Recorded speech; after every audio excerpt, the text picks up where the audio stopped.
नमस्कार।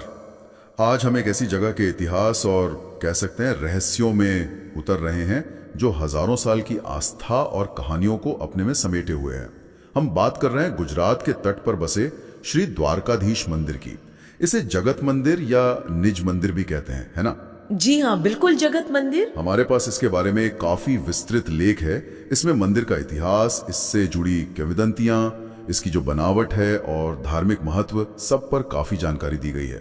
हाँ, जानकारी काफी है इसमें। तो इस चर्चा का मकसद यही है कि इस प्राचीन धरोहर के जो अलग अलग पहलू हैं उन्हें समझें। कैसे इतिहास, मिथक, वास्तुकला और वो जो गहरी आस्था है वो यहाँ एक साथ गुंथे हुए हैं, और ये भी कि क्यों ये हिंदू धर्म के सबसे महत्वपूर्ण स्थलों में से एक माना जाता है। तो चलिए शुरू करते हैं इसकी जड़ों से। बिल्कुल। पहला सवाल तो मुझे लगता है यही उठता है कि ये द्वारका शहर खुद कितना पुराना है। महाभारत में तो जिक्र आता है कि भगवान कृष्ण की राजधानी थी, और वो कहानी भी है कि उन्होंने समुद्र देव से भूमि लेकर गोमती नदी के किनारे इसे बसाया था। ये कथा तो बहुत ही प्रचलित है। हाँ, और ये सिर्फ कथा नहीं है, इसमें आप देखिए इतिहास की परतें भी हैं। पुरातात्विक खोज जो हुई है वो हमें बताती हैं कि ये जगह वाकई बहुत प्राचीन है। खुदाई में मिली चीज़ें हैं, जैसे मिट्टी के बर्तन हैं, दूसरी कलाकृतियां हैं, वो इशारा करती हैं कि यहाँ मानव बसावट करीब करीब मान लीजिए 2200 से 2500 साल पुरानी तो है ही। अच्छा, 2500 साल। जी। और तो और मंदिर के अंदरूनी हिस्सों में, खासकर जो पहला तल है, वहां खरोष्ठी लिपि में लिखा एक शिलालेख भी मिला है। खरोष्ठी लिपि? हाँ, इस लिपि का इस्तेमाल लगभग 200 ईसा पूर्व के आसपास होता था, और इसके अलावा मौर्य काल की ब्राह्मी लिपि के भी कुछ शिलालेख मिले हैं। तो ये सबूत एक तरह से इस तरफ इशारा करते हैं कि यहाँ कोई ना कोई महत्वपूर्ण संरचना उस दौर में जरूर मौजूद थी। यानी ईसा से भी 2 सदी पहले मौर्य काल की बात कर रही हैं आप। बिल्कुल। और देखिए, प्रसिद्ध पुरातत्वविद हुए हैं HD सांखलिया। उन्होंने यहाँ काफी काम किया। उनका मानना था कि जो आज का द्वारका शहर है उसका इतिहास लगभग 200 ईसा पूर्व तक तो जाता ही है। अच्छा।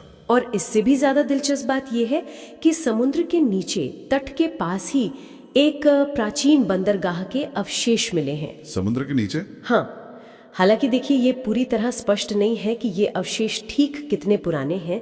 कुछ विशेषज्ञ मानते हैं कि शायद ये मध्यकालीन हो और तटीय कटाव की वजह से समुद्र में समा गई हो, लेकिन ये द्वारका के एक महत्वपूर्ण समुद्री केंद्र होने की बात को तो पुख्ता करते ही हैं। तो एक तरफ तो ये पुरातात्विक सबूत हैं जो इसे करीब 2200-2500 साल पुराना बता रहे हैं, और दूसरी तरफ वो पारंपरिक मान्यता है कि मूल मंदिर भगवान कृष्ण के पड़पोते वज्रनाभ ने बनवाया था, उनके निवास स्थान हरिगृह पर। ये तो बहुत ही प्राचीन बात लगती है। इस अंतर को कैसे समझा जाए? हाँ, ये एक बहुत महत्वपूर्ण सवाल है, और अक्सर ऐसे प्राचीन धार्मिक स्थलों पर ये देखने को मिलता है। देखिए, इतिहास और मिथक या कह लीजिए आस्था, ये 2 समानांतर धाराएं हैं। ये अक्सर एक दूसरे से मिलती हैं और कभी कभी अलग भी चलती हैं। पुरातात्विक साक्ष्य हमें क्या बताते हैं? वो भौतिक संरचनाओं की उम्र बताते हैं जो समय के साथ बनती, बिगड़ती हैं, पुनर्निर्मित होती रहती हैं। वहीं जो वज्रनाभ वाली मान्यता है वो उस स्थल की पवित्रता और उसके मूल संबंध को भगवान कृष्ण से जोड़ती है। ये भौतिक निर्माण से ज्यादा एक आध्यात्मिक निरंतरता की बात है। अच्छा।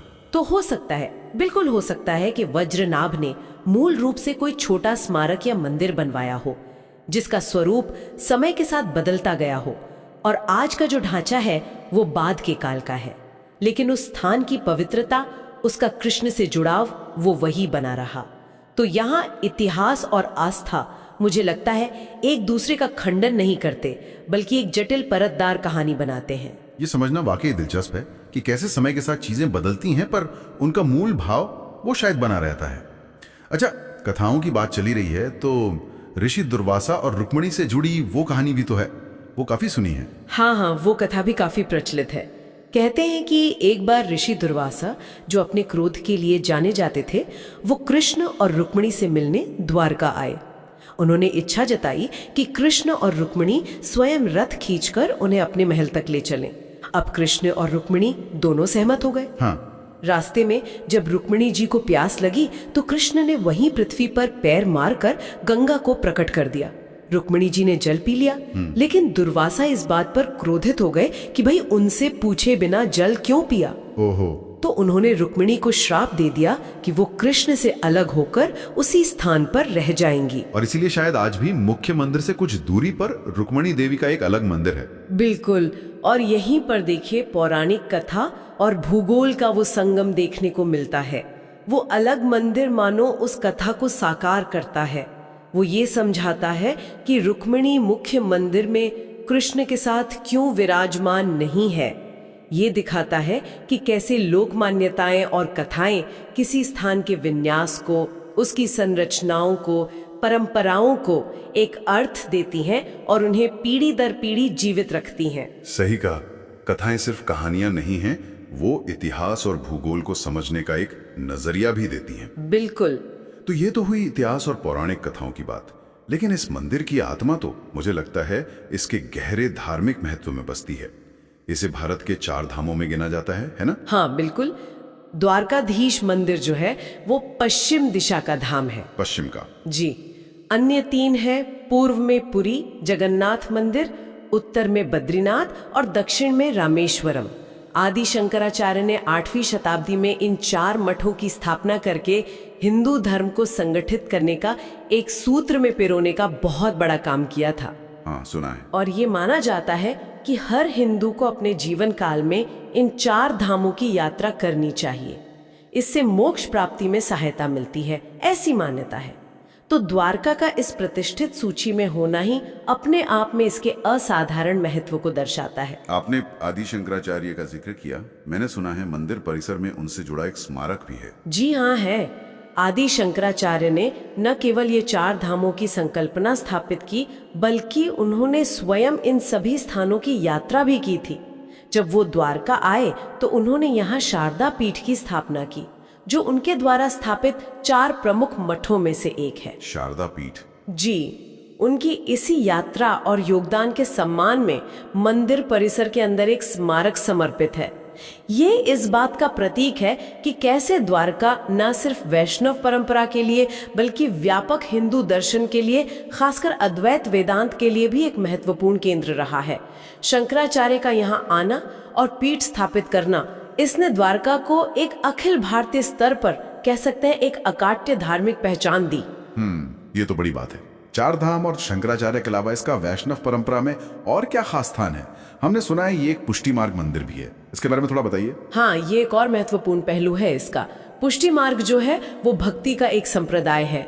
इसकी स्थापना 15वीं-16वीं शताब्दी में महाप्रभु वल्लभाचार्य ने की थी। वल्लभाचार्य जी ने? जी। ये मार्ग भगवान कृष्ण की पूजा, खास तौर पर उनके बाल स्वरूप यानी श्रीनाथ जी, उनकी सेवा और कृपा पर जोर देता है। तो द्वारकाधीश मंदिर में जो रोज की पूजा अर्चना होती है, भोग राग लगता है, उत्सव होते हैं, उनकी जो विधियां हैं वो मुख्य रूप से वल्लभाचार्य और उनके पुत्र विठलेश नाथ द्वारा निर्धारित परंपराओं का ही पालन करती हैं। अच्छा। इसीलिए इसे एक प्रमुख पुष्टि मार्ग मंदिर माना जाता है। ठीक है। और अगर हम इसे और व्यापक वैष्णव संदर्भ में देखें तो दक्षिण भारत की जो आलवार संत परंपरा है उसमें भगवान विष्णु के 108 दिव्य निवास स्थानों का उल्लेख मिलता है। इन्हें दिव्य देशम कहा जाता है। दिव्य देशम? जी। ये वो स्थल है जिनका गुणगान आलवार संतों ने अपने भक्ति पदों में किया है, जिन्हें दिव्य प्रबंधम कहते हैं। द्वारका को इन 108 में से 98वां दिव्य देशम माना जाता है। 98वां? हाँ, तो आप समझ सकते हैं कि ये कितना महत्वपूर्ण है। 4 धाम का हिस्सा है, शंकराचार्य द्वारा स्थापित पीठ है, पुष्टि मार्ग का केंद्र है और एक दिव्य देशम भी। ये सब मिलकर इसे वैष्णव आस्था का एक प्रमुख गढ़ बनाते हैं। वाकई, यानी धार्मिक दृष्टि से इसकी कई परतें हैं, बहुत गहरा महत्व है। अब जरा इसकी बनावट पर आते हैं। कहते हैं मंदिर की वास्तुकला भी कमाल की है। सही मायने में कमाल की है। जो मुख्य मंदिर आज हम देखते हैं, जिसे जगत मंदिर या निज मंदिर कहते हैं, वो एक भव्य 5 मंजिला इमारत है। और इसकी सबसे खास बात यह है कि ये पूरी संरचना 72 स्तंभों पर टिकी हुई है। सच में? 72 स्तंभों पर 5 मंजिला इमारत? ये तो इंजीनियरिंग का बेहतरीन नमूना लगता है। बिल्कुल। ये स्तंभ ग्रेनाइट और बलुआ पत्थर के बने और इन पर अद्भुत नक्काशी की गई है। तो ये कब का बना हुआ माना जाता है, ये जो वर्तमान संरचना है? ये जो वर्तमान संरचना है, इसका निर्माण या कह लीजिए पुनर्निर्माण मुख्य रूप से 15वीं-16वीं शताब्दी का माना जाता है। अच्छा, 15वीं-16वीं शताब्दी। जी। और ये चालुक्य स्थापत्य शैली में बनी है। चालुक्य शैली अपनी बारीकी, सुंदरता और वो जो जटिल नक्काशी होती है उसके लिए जानी जाती है, जो इस मंदिर में साफ दिखती है। हाँ हाँ। लेकिन जैसा हमने पहले बात की, इसका मतलब ये नहीं कि यहाँ पहले कुछ नहीं था। संभवतः पहले की जो संरचनाएं थी उन्हीं को समय के साथ और भव्य रूप दिया गया होगा। इसका निर्माण मुख्य रूप से चूना पत्थर यानी लाइमस्टोन से हुआ है, जो समय के थपेड़ों को झेलकर भी आज खड़ा है। मंदिर की बाहरी और भीतरी दीवारों पर, स्तंभों पर, छतों पर, मतलब हर जगह आपको देवताओं, देवियों, पशु पक्षियों, नृत्य मुद्राओं और ज्यामितीय पैटर्न की बेहद महीन, बहुत कलात्मक नक्काशी मिलेगी। ये नक्काशी उन विभिन्न राजवंशों के योगदान को भी दर्शाती है जिन्होंने समय समय पर इस क्षेत्र पर शासन किया और मंदिर के संरक्षण और संवर्धन में अपना योगदान दिया। इसके आकार के बारे में कुछ अंदाजा दे सकती हैं? ये कितना विशाल है? हाँ, इसका जो आधार है वो वर्गाकार है, लगभग 21 मीटर लंबा और 21 मीटर चौड़ा। पूर्व से पश्चिम इसकी कुल लंबाई करीब 29 मीटर है और उत्तर से दक्षिण चौड़ाई लगभग 23 मीटर। ठीक है। सबसे प्रभावशाली है इसका शिखर, जो आसमान की ओर उठता है। हाँ, वो तो दिखता है। जी, इसकी ऊंचाई को लेकर स्रोतों में थोड़ा मतभेद जरूर है।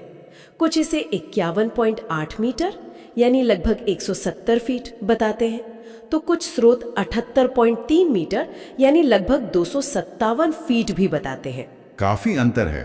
हाँ, अंतर है, लेकिन चाहे जो भी सटीक आंकड़ा हो, ये निश्चित रूप से एक बहुत ऊंचा और भव्य शिखर है जो दूर से ही दिखाई देता है। और शिखर पर लहराता हुआ वो खास ध्वज, उसका क्या महत्व है? वो भी बहुत बड़ा दिखता है। वो ध्वज, जिसे ध्वजा कहते हैं, वो भी बहुत महत्वपूर्ण है। ये एक विशाल ध्वजा होती है, लगभग 52 गज कपड़े से बनी हुई। 52 गज? जी, और इस पर सूर्य और चंद्रमा के चिन्ह अंकित होते हैं। ये चिन्ह भगवान कृष्ण की शाश्वत उपस्थिति के प्रतीक माने जाते हैं। मतलब जब तक धरती पर सूर्य और चंद्रमा रहेंगे तब तक कृष्ण यहाँ विराजमान रहेंगे, ऐसी मान्यता है। अच्छा। एक और अनोखी परंपरा ये है कि इस ध्वजा को दिन में 5 बार बदला जाता है। 5 बार दिन में? हाँ, सुबह 3 बार और शाम को 2 बार। हर बार नई ध्वजा चढ़ाई जाती है, लेकिन प्रतीक चिन्ह वही सूर्य और चंद्रमा रहते हैं। ये एक बड़ा सम्मान माना जाता है और इसके लिए भक्तों में काफी, कह सकते हैं, होड़ रहती है। दिन में 5 बार ध्वजा बदलना, ये तो वाकई अनोखी बात है। मैंने कहीं और नहीं सुना ऐसा। अच्छा, मंदिर में प्रवेश के लिए भी खास द्वार बताए जाते हैं, मोक्ष द्वार और स्वर्ग द्वार। जी, 2 मुख्य प्रवेश द्वार हैं। उत्तर दिशा में जो द्वार है उसे मोक्ष द्वार कहा जाता है। ये मुख्य बाजार की तरफ खुलता है और ऐसी मान्यता है कि इस द्वार से प्रवेश करने वाले भक्तों को मोक्ष की प्राप्ति होती है। दक्षिण दिशा का जो द्वार है वो स्वर्ग द्वार कहलाता है। इस द्वार से बाहर निकलने पर सीढ़ियों की एक लंबी कतार है। पूरे 56 सीढ़ियां हैं। 56 सीढ़ियां? जी, 56 सीढ़ियां जो नीचे गोमती नदी के घाट तक जाती हैं। ऐसी मान्यता है कि स्वर्ग जाने का रास्ता यहीं से होकर गुजरता है। इन 56 सीढ़ियों को पार करके गोमती में स्नान करना भी बहुत पवित्र माना जाता है। ये दोनों द्वार और इनसे जुड़ी मान्यताएं ये मंदिर के आध्यात्मिक भूगोल का एक अहम हिस्सा है। ये तो बहुत दिलचस्प है। अच्छा, मंदिर के अंदर का माहौल कैसा रहता है? मतलब रोज की पूजा पाठ और उत्सव वगैरह? मंदिर आमतौर पर सुबह 6 बजे भक्तों के लिए खुल जाता है और दोपहर 1 बजे तक खुला रहता है। फिर शाम को 5 बजे दोबारा खुलता है और रात 9:30 बजे बंद होता है। ठीक है। इस दौरान नियमित रूप से भगवान की पूजा अर्चना, आरती, भोग आदि के अनुष्ठान चलते रहते हैं और ये सब पुष्टि मार्ग की परंपरा के अनुसार होते हैं। यहाँ कई त्योहार मनाए जाते हैं, लेकिन सबसे बड़ा और सबसे भव्य उत्सव होता है कृष्ण जन्माष्टमी का, भगवान कृष्ण का जन्मदिन। हाँ, वो तो होना ही है। जन्माष्टमी का उत्सव यहाँ खास क्यों है? थोड़ा और बताइए। भाई, क्योंकि ये भगवान कृष्ण का ही धाम है। इस उत्सव को यहाँ विशेष रूप से मनाने की परंपरा महाप्रभु वल्लभाचार्य ने ही शुरू की थी, जिनका काल हमने बताया 1473 से 1531 ईस्वी माना जाता है। अच्छा, वल्लभाचार्य जी ने शुरू किया। जी, जन्माष्टमी पर पूरे मंदिर को खूब सजाया जाता है। विशेष पूजा और अनुष्ठान होते हैं, भजन कीर्तन होते हैं और दूर दूर से श्रद्धालु यहाँ आते हैं। ये सिर्फ एक धार्मिक आयोजन नहीं रहता, बल्कि एक बड़ा सांस्कृतिक उत्सव बन जाता है जो कई दिनों तक चलता है और पूरे द्वारका शहर में एक अलग ही रौनक होती है उस समय। ये वो समय होता है जब मंदिर की जो जीवंत परंपरा है वो अपने चरम पर होती है। सुनने में ही बहुत अच्छा लग रहा है। तो अगर कोई भक्त या कोई इतिहास प्रेमी यहाँ आता है तो उसके लिए मुख्य बातें क्या हैं जिन्हें वो अनुभव कर सकता है, क्या लेकर जा सकता है यहाँ से? देखिए, द्वारकाधीश मंदिर एक बहुस्तरीय अनुभव है। जैसा हमने बात की, एक भक्त के लिए तो ये परम आस्था का केंद्र है, भगवान कृष्ण का घर है जहाँ वो उनकी कृपा और आशीर्वाद प्राप्त करने आता है। बिल्कुल। एक इतिहास और संस्कृति प्रेमी के लिए ये हजारों साल पुरानी सभ्यता की एक खिड़की है जहां वो प्राचीन भारत की वास्तुकला, कला और धार्मिक विचारों के विकास को देख सकता है, समझ सकता है। यहाँ आकर व्यक्ति न केवल श्रद्धा अर्पित करता है, बल्कि वो उस गहरे ताने बाने को महसूस करता है जिसमें मिथक, इतिहास, कला और आस्था एक साथ बुने हुए हैं। ये प्राचीनता, दिव्यता, भव्यता और एक जीवंत परंपरा का, कह सकते हैं, एक अनूठा संगम है। बिल्कुल सही कहा आपने। संक्षेप में कहे तो द्वारकाधीश मंदिर सिर्फ एक इमारत या पूजा स्थल नहीं है, ये इतिहास का गवाह है, कृष्ण की लीला भूमि है, 4 धामों में से एक पवित्र तीर्थ है, वैष्णव परंपरा का महत्वपूर्ण केंद्र है और स्थापत्य कला का एक जीता जागता अजूबा भी है। इसकी यही विविधता, यही बहुआयामी प्रकृति इसे इतना खास और अद्वितीय बनाती है। बिल्कुल। और अंत में एक सवाल जो शायद आगे की खोज के लिए प्रेरित करे, सोचने पर मजबूर करे। हमने समुद्र के नीचे मिले प्राचीन बंदरगाह के अवशेषों की बात की और कृष्ण द्वारा समुद्र से भूमि लेकर द्वारका बसाने की कथा का भी जिक्र किया। इन दोनों को अगर साथ रखकर सोचें तो क्या द्वारका के आसपास का जो समुद्र है और जो धरती है वो महाभारत काल के उस प्राचीन शहर और आज के मंदिर के बीच की कड़ी के बारे में और भी गहरे रहस्य छुपाए हो सकते हैं? ये सोचने वाली बात है। वो जो जलमग्न अवशेष हैं वो असल में कितने पुराने हैं? क्या वो वाकई उस पौराणिक द्वारका से जुड़े हो सकते हैं जिसके बारे में हम कथाओं में सुनते हैं? ये सवाल भविष्य के शोधकर्ताओं और पुरातत्वविदों के लिए एक चुनौती भी है और एक बहुत बड़ी संभावना भी।